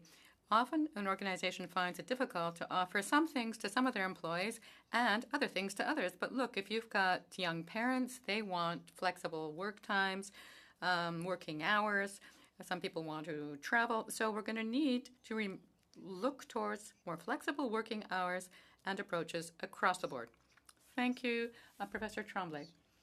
And I now recognize Mr. Massé, 2.5 minutes. Thank you, Mr. Chair. To Ms. Johnston and Ms. Tremblay, skilled trades issue is really important, especially getting women involved in skilled trades. Parliament just actually passed a bill to committee 241 from the member for Essex, my neighbor here. It's for a tax credit for skilled trades people who have to travel farther distances. So where I'm from, there's often times where our skilled trades have gone to Alberta. So I'm in Ontario, Windsor, Ontario, or other places. And it's just added a little bit of a cushion in terms of expenses and that. I just wonder what your opinion is on this bill, because it will go to a committee about that. I'd like to see it passed.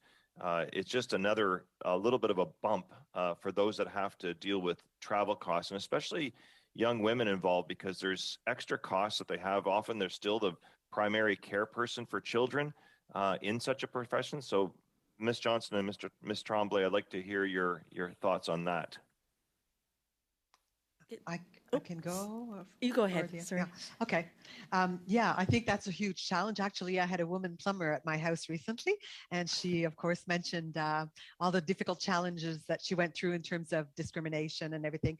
I think, and I worked also on women in the IT sector. So I have worked on the various sectors where women are in a minority. I think there's a certain number of things that need to be done to bring women in these various sectors, trades and others. And yes, definitely what you're mentioning could be a plus. Women are definitely still the primary caregivers. A lot of women, of course, are also alone with children. So the financial aspect is hugely important for a lot of women who don't necessarily have very high wages.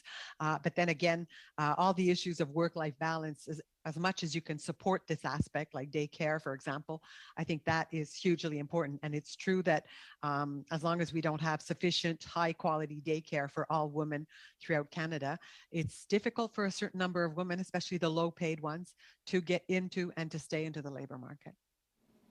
Yeah, and that's a good point, because even though there is some movement on daycare finally now, it's still province by province, but the trades position often requires you to travel from province to province. And if you have a dependent, it can be very stressful because you don't know about the quality of the daycare.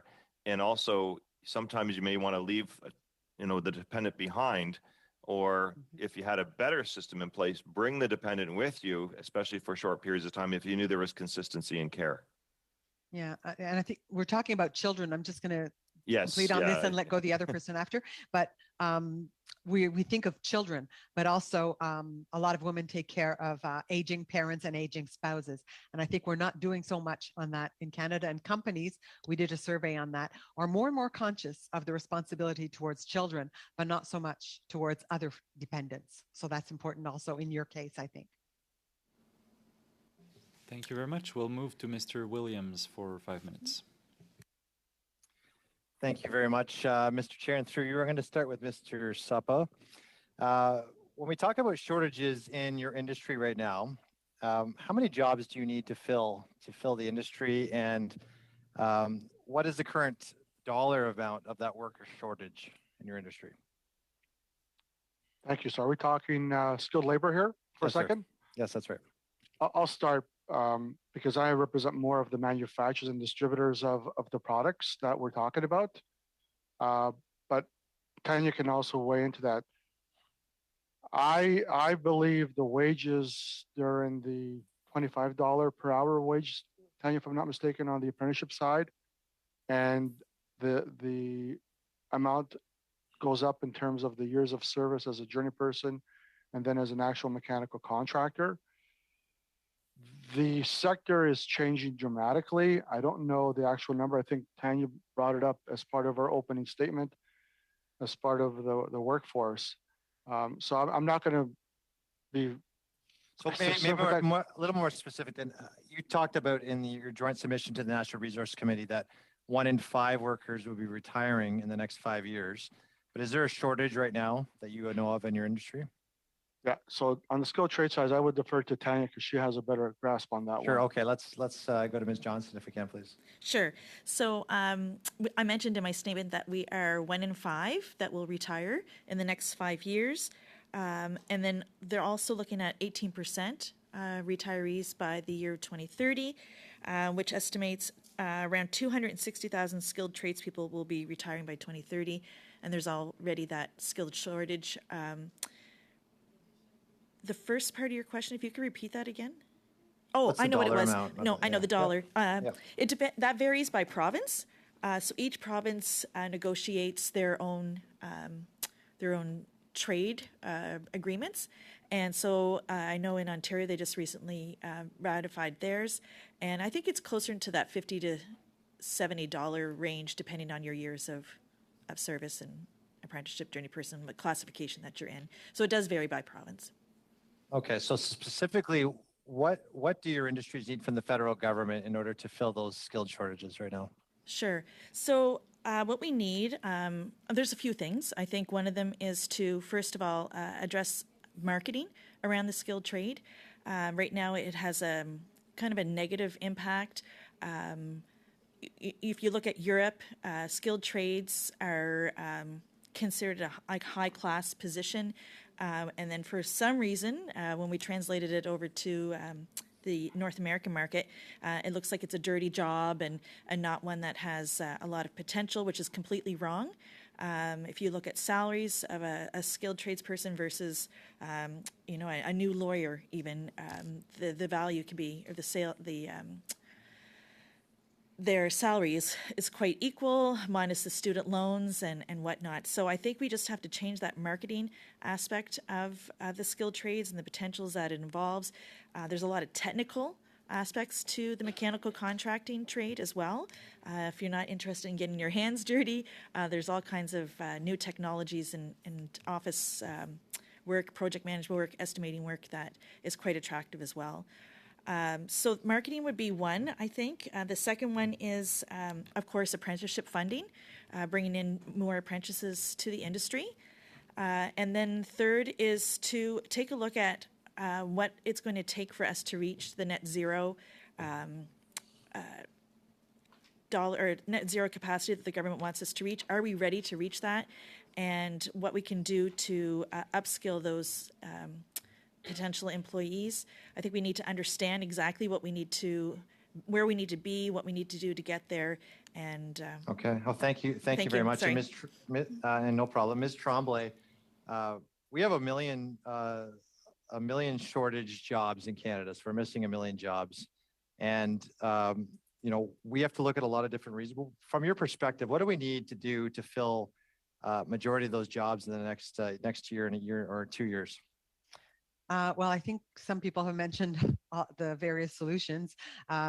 We mentioned immigration is one of the solutions, but it's not the only one. I would actually say that's the main thing that we need to take into account. There's not one solution. There are many. The immigrants, yes. Women, if you make sure that women do have the possibility with daycare to be into the labor market, eliminate discrimination in the highly masculine sectors. A lot of masculine sectors also don't see companies. We surveyed them again recently, and they don't see the interest in putting forward work-life balance measures, especially in terms of working time. They don't think that's interesting. And actually, not only women are interested, but we had a survey with men in February, and men also say that for them, work-life balance measures and work-life articulation, working time issues are important for them. We mentioned mentoring. I'm sorry, I think I'm just about out of time, but maybe you could submit this in writing if you don't have time to say it. I think you had some immigration suggestions, and maybe for the IRCC, if you could submit those in writing, what suggestions you'd make to IRCC in order to fix some of those issues as well. Thank you very much. Thank you, Mr. Williams. We'll move to Mr. Fillmore for 5 minutes. Thanks, Mr. Chair, and thank you to the witnesses for taking your time today and sharing your experiences. We're all very grateful. I'd like to stick with the labor theme here. A number of colleagues on the committee have brought up some very fascinating points, and perhaps we can even get to an answer to Mr. Williams' last question. But I'll start by noting that earlier today, Stats Canada released its job figures for May, and that showed an unemployment rate of 5.1%. That's now the lowest unemployment rate on record since we've been tracking it. Like in a way, it's a really positive economic indicator, but obviously we have these terrible employee shortfalls, the 1 million missing employees that Mr. Williams mentioned. And I'd like to tie this back to the federal and provincial governments, but how do you, and I guess I want to direct this to Ralph Suppa and Tanya Johnson and Dr. Tremblay, perhaps as well, you from your other perspective, but how do the federal and provincial credentials and credentialing processes interact or impact on your ability to hire? And maybe, so that's about the credentials and what we can do better. And then let's expand that to what we just heard about foreign credentialing, how we can acknowledge and accept foreign credentials on a faster basis. And and if you would like to jump in there, either Ralph or Tanya, please. Yeah, I'll kick it off very quickly. I think we need a national strategy solution here. We've been piecemealing this, and I think we need industry and government, provincial and federally, together to talk about these things. Labor mobility is such an important topic right now that it's impeding movement. We also have, for example, Alberta and Ontario having different credentials. In Ontario, we used to have what is called OCOT, the Ontario College of Trades, that would recognize a criteria. Alberta had their own recognition. So what we're trying to do is create a level playing field right across the country to break down those barriers to meet a consistent need. So it isn't going to be a challenge moving forward right across the country. So we would propose a national strategy of the key people at each province and federally with industry. We're only one sector on the plumbing side, but there's an electrical side, there's also a heating side that are also facing the same challenges. So that is one proposal we could put together as a solution. Tanya is very close to this as well, and then I'll give it over to Ms. Tremblay to also address. But Tanya's living and breathing this every day in terms of her members. Yeah, so we're already facing and hearing from our members shortage of refrigerant mechanics who we need to install heat pumps. Vancouver's facing this shortage, and our contractors are having to go to the U.S. to find people who can come up and assist with achieving this. They have had to send them to the U.S. for training. We've had industrial contractors in Sarnia who have to go to the U.S. to find industrial mechanics to come up and work. And through the Foreign Workers Program, there's a lot of red tape, as you all well know. There's a lot of red tape. By the time they get through the process, let's say it's 6 to 8 weeks, they get the interviews, the people get processed to come to Canada, well, they've moved on and they're now working elsewhere in the U.S. So if we can somehow address the Temporary Foreign Worker Program and be able to speed up that process. MC Canada belongs to a group, an international alliance group with MC of America, Australia, and England, and everybody's facing the same issues. So we're working closely together to try and achieve some of this red tape as well. So I wonder, sorry, go ahead. Sorry, no, I'm finished. Thank you. Just before we go to Dr. Tremblay, if there will still be time for her, to stick with the domestic trades here for a moment. Now, I wonder if you were aware that several years ago, the past Premier of Nova Scotia and the past Premier of New Brunswick collaborated to harmonize the certification requirements for tradespeople. It turned out that they were different for different trades in different provinces, and you wind up competing and losing people, siphoning off. So the idea was to harmonize all that. If you've heard of that, I wonder if that's the kind of thing that you think would be suitable across the country, so that everyone is working from the same playbook. Yes, Mr. Fulmer. So I believe it dealt with gas fitters. So there's different requirements for gas fitters across the country. Through the Standards Council of Canada, we're working with them now to create a level playing field to make it a little bit easier to move across the country. So there's work already happening, but it's a slow process. And sometimes some provinces aren't prepared to give up something at the expense of another province. So that's why I mentioned before, industry needs to be engaged as part of these conversations. Any comments on the ratio of journeymen to apprentices that I hear is the ratio is too much 1-to-1, and it needs to be maybe 5-to-1? Any comments there? Because there aren't enough journeymen to go around, experienced tradespeople to go around. That's exactly correct. And you're seeing that with the retirements, you're seeing a lot of journeymen that are retiring.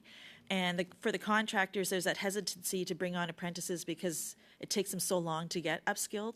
And they're not always keen to take on 4 or 5 first-year apprentices. They'd much rather have one journey person. Okay. If there's any time left, Dr. Tremblay, anything at all you wanted to add? I think I'd agree with what people have said. I might just add one thing. Being from a university, I think we also don't do much to keep our foreign students. We spend a lot of time training these people, and unfortunately, we don't keep them that much. So that's another source of labor force in Canada. Okay. How are we, Mr. Chair? Over by 1 minute. Thank you for your indulgence. No problem. We don't have time, colleagues, for a full third round, but we have about 5-6 minutes left for questions. So I would go with the next one on the list, Mr. Chambers. And then if Sébastien, Brian, Viviane, Han, you have any questions, I'll just raise your hand or let me know. And we'll have some time for more questions. So Mr. Chambers, Adam, the floor is yours.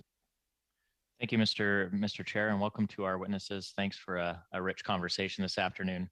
In just a couple minutes that I have, Mr. Caron, you mentioned about some of the prices that those in the agriculture community were facing. You mentioned fertilizer.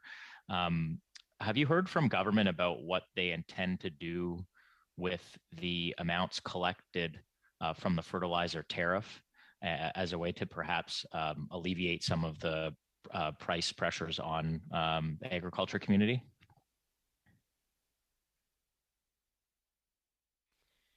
Non, malheureusement, No, unfortunately. We did put in a request about that, but knowing that over and above taxation, the price is already very high now. We haven't gotten a response yet, but we did put in a request. That's why we asked for rapid aid, liquidity aid for agricultural enterprises, but no response so far. Similar question and final question to Ms. Angel. We know that the boat tax is going to affect a significant number of sales, but the government will get some revenue from the luxury tax. Has there been any conversations about what the government might do with the revenue from the luxury tax to support a manufacturing industry for boats in Canada? This has not been discussed with us at all. I'm not aware of what they're planning to do with the revenue. Thank you very much. Thank you, Mr. Chambers. Monsieur Lemire. Mr. Lemire.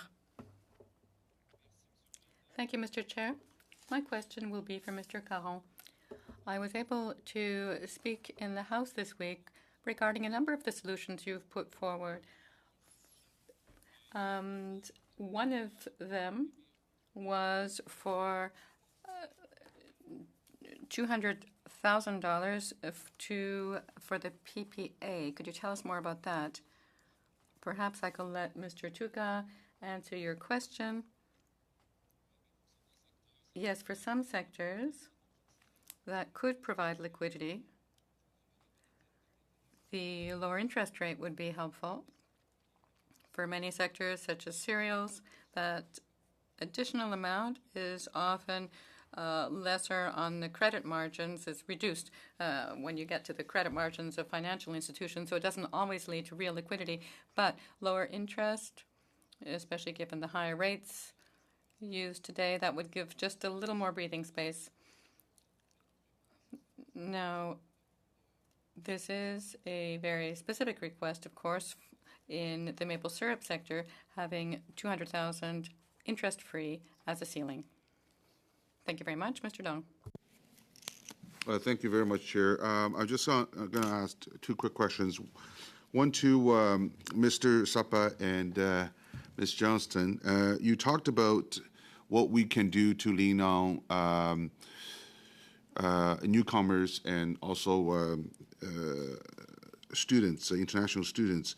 But recognizing that in Canada right now, there are hundreds of thousands of undocumented workers, and many are working trades, different. It may not be certified fully, but they are. So I just want to get your opinion. Have any thoughts on undocumented workers that's currently in the country, what we can do to maybe bring them into the trades or create a pathway for them to gain their status? Starting with Ms. Johnson. Sorry. Okay. No, I'm sorry. I'm unaware of that. I haven't been. Okay. It's kind of, I guess, the silent question, but I will look into that for you and get an answer for you. Any comments from Mr. Supper? Yeah, and I don't have an opinion on that because I'm not too familiar with that sector. But just to build on it, I think we need to do a better job of getting the fact of skill trade opportunities beyond the high schools. I think we need to start at the grade schools. We need to start teaching young kids about the value of trades and it's a noble trade. Because once they get into high school, that may be a challenge because in some cases they may have made their decision. But I think we need to start at the grade school. Let's give the high schools back some tools and some labs where they can start working on plumbing equipment or heating equipment or whatever it may be as part of the recognition as they move towards the apprenticeship. I think we need to use some of those dollars to provide those solutions right across the country and maybe start off with a couple of pilot projects in various sectors across the country. Thank you, Mr. Supper. And you mentioned in your opening statement that the supply chain infrastructure should be paid attention to deal with the rising shipping costs. Do you have any specific recommendations what government can do? All I can say is good luck with that one because I don't know if we can control it. The stories I'm hearing was specifically it was $3,000 a container shipment a couple of years ago, and now that number has risen to $35,000. In some cases, I'm hearing my member sales are up, but the profits are down because they have to pay wage inflation to their employees and also these additional costs, and they can't go into the market and raise prices any longer because it's just not competitive to do that. So if there is a way you can release the ports to get those shipment containers to move a little quicker, that would be a huge help because I know there's some struggles at the Port of Los Angeles and Halifax and other areas. So any way the government can help expedite some of those transfers, that would be awesome. Anybody else want to weigh in on this question? No? Okay. See my time. Thank you, Chair. Thank you very much, Mr. Dong. So that concludes our questions for today. I want to thank all witnesses for joining us today. It's been very informative for this committee as we pursue this study on small and medium-sized businesses and competitivity. That's a tough one to pronounce. La compétitivité, even in French. So you're free to go and have a great weekend. Thank you very much. And for committee members, we have a motion by Madame Gray to discuss. So I will yield the floor to Madame Gray. Great, thank you, Mr. Chair. And so I'm moving the motion I put on notice on Wednesday, and I'll just read it. It's a very short motion. That pursuant to Standing Order 1082, the committee invite the Minister of Small Business, Export Promotion and International Trade and the Minister of Labour to appear before the committee at the earliest convenience on or before June 21st, 2022, to answer questions on the committee study on small and medium-sized enterprises. That the ministers appear at the meeting exclusively for the purpose of this study and no other matters, and that this meeting be televised. And really the context for this is just to have the relevant members here for us to ask them questions on this important study. It's clear that we need to hear from the ministers on this study, and I think I'll just leave it there. Thank you, Mr. Chair. Thank you. Are there any interventions on this motion before us? I see Monsieur le Maire.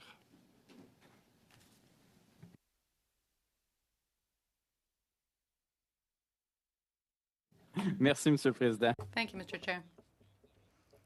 So, of course, I support the motion. Well, not obviously, but yes, I certainly do. It would be very helpful to hear the two ministers.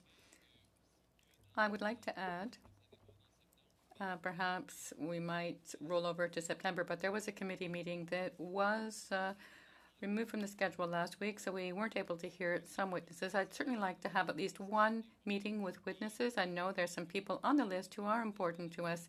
Another point, our last week's study, the committee report on the quantum study, perhaps a half hour would suffice, and the second half hour might be a time that we would be able to cover that. So I will send in my recommendations ahead of time to ensure they're well integrated into the text we have to work with. That might be a way to ensure that we do as much as we can in the short time we have left. Thank you, Mr. Lemire. Mr. Don. Thank you, Chair. My initial thoughts about this is that, I saw the draft report on the quantum computing, and we spent some time on that, hearing the witnesses and all. So, and I do know that next week we don't have much time left, and we don't have many meetings left before the session ends. I would like to, make sure that we put aside some time to wrap it up, that study. I pay a lot of personal interest into that subject. With regard to asking the ministers to come over here and answer some questions, I think it's a good idea. I think, it's their portfolio. The only thing I will point out is the time prescribed in the motion before June 21st. I just don't know how realistic that is, given that one of the ministers dealing with international trade, she travels all the time. I don't even know whether or not she's in the country or not. So can I perhaps ask for a friendly amendment, maybe take away, remove, or replace it with as soon as possible? But I think it's, even if we as a committee prescribe a date or a deadline, if that doesn't work out with her schedule, they'll have to come back with another proposal. So just like a friendly amendment, and see if my honorable colleague would consider that. So, Madam Gray. Great, thank you, Mr. Chair. Well, we do have to recognize as well that we did have main estimates that we didn't have the minister come and speak to us this round on. So we did miss out on that opportunity. And it's been months since we've had the minister come to this committee.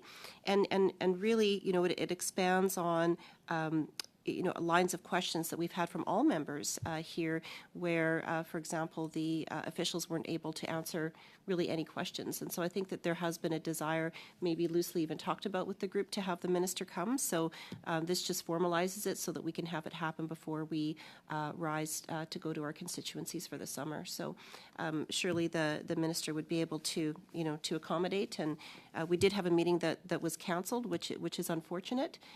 Because maybe then that wouldn't have backed things up, but that was really not in our control. So for those of us on the committee, anyway. So I think it's a reasonable request considering the importance of the study and that we haven't had officials that have been able to answer questions.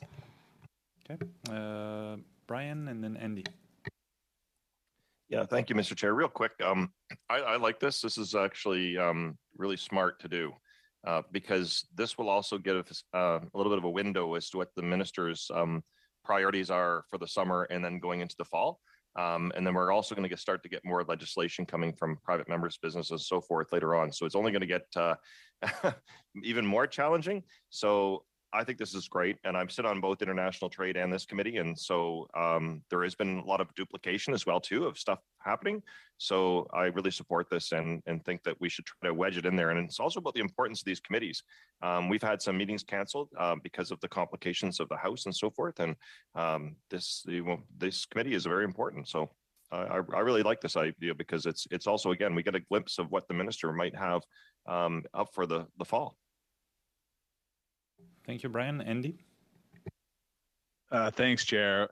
Well, a slightly nuanced position from what Brian just gave. I mean, yeah, we've had a number of meetings canceled because of the machinations of the House, which I would say should not be made the problem of the witnesses who have really generously offered to give their time and experience to us.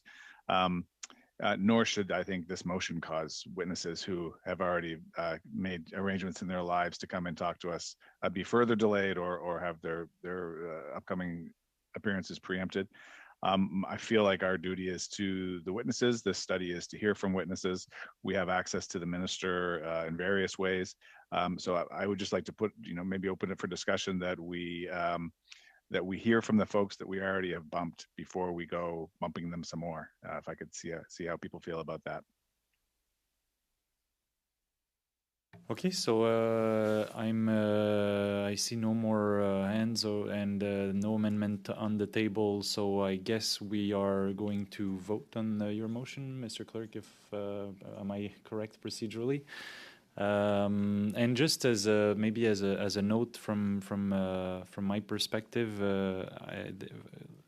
if I'm not mistaken, Madam Gray, there are two ministers in that motion. It's just, and the clerk will attest, sometimes hard to get ministers to get by. But I think from what I gather from the room and the virtual room, there is an interest from all sides to have the ministers come at some point. the earliest. So we'll vote on the motion as it is, and maybe you see, I mean, I don't feel strongly to not having her here, so I've just put it forward a suggestion.